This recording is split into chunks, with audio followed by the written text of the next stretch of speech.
Tilapia মাছ খেতে পছন্দ করেন না, আষ্টে গন্ধ লাগে? এই রেসিপিটি যদি দেখেন তাহলে অবশ্যই আপনি একবারে সব চেটে পুটে খেয়ে শেষ করে ফেলবেন।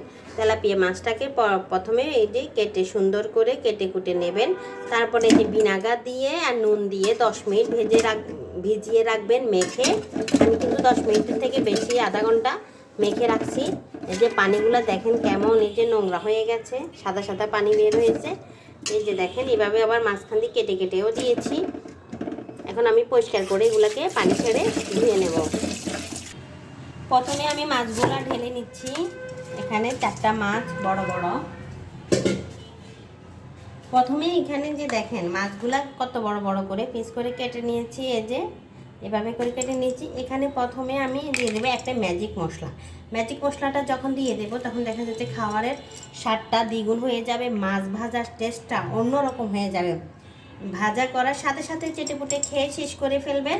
এখন দিয়ে দিলাম যে ম্যাজিক মশলাটা, তারপরে দিয়ে দিলাম 1 চামচের মতো হলুদের গুঁড়া, তারপর দিয়ে দিলাম মরিচের গুঁড়া। হলুদের গুঁড়া কম হয়েছে এই জন্য আরেকটু দিয়ে দিলাম। এখন আমি দিয়ে দিচ্ছি এখানে স্বাদ মতো রসুন পেস্ট করা। এখন দিয়ে দিচ্ছি আমি স্বাদ মতো নুন, 1 চামচের মতন আমি নুন দিয়ে দিয়েছি। এখন একবারে ঢলে ঢলে ঘষে ঘষে কি করবেন, এই যে আমরা কি করব, এই যে মাছের ভিতরে ফাঁকে ফাঁকে ফাঁকে ফাঁকে কেটে রেখেছি সেগুলোর ভিতরে পর্যন্ত মাছ মশলাগুলো আমি ঢুকিয়ে ফেলবো। দেখেন অনেক সুন্দরভাবে কিন্তু মাখামাখি হয়ে গেছে, পুরাটা ভিতরে ভিতরে ঢুকে গেছে। এখন দেখেন আপনাদেরকে আলোতে এনে দেখাই। এখন এই যে এখন এগুলো কিন্তু আমি কড়াই বসিয়ে দিয়েছি। এখন এটা মাখানটা মেরিনেট করাটা কিন্তু 10 মিনিট রেখে দিলে ঢাকনা দিয়ে খুবই ভালো হবে, মশলাগুলো সব ঢুকে যাবে। এখন পাইপ্যানে আমি তেল বসিয়ে দিচ্ছি, দিয়ে দিলাম অনেকগুলো তেল। এখন মাছগুলো আমি একবারে বড় বড় করে দিয়ে দেব।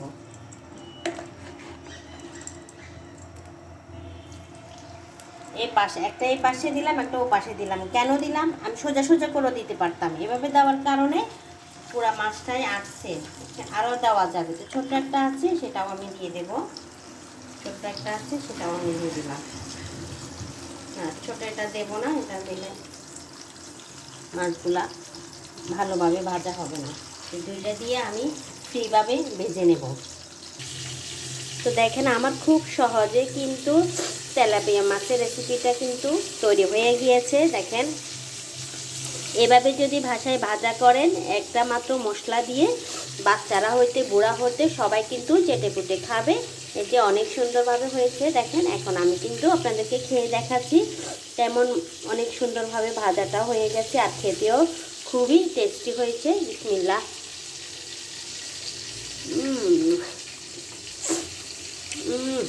একদম সে হয়েছে সে।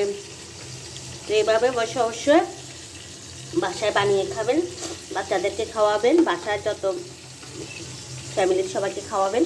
ভিডিওটি যদি ভালো লাগে অবশ্যই অবশ্যই লাইক কমেন্ট শেয়ার করে দেবেন। অবশ্যই ভালোবেসে পাশে থাকবেন। দেখা হবে অন্য কোনো ভিডিওতে। সে পর্যন্ত ভালো থাকবেন, সুস্থ থাকবেন। আসসালামু আলাইকুম।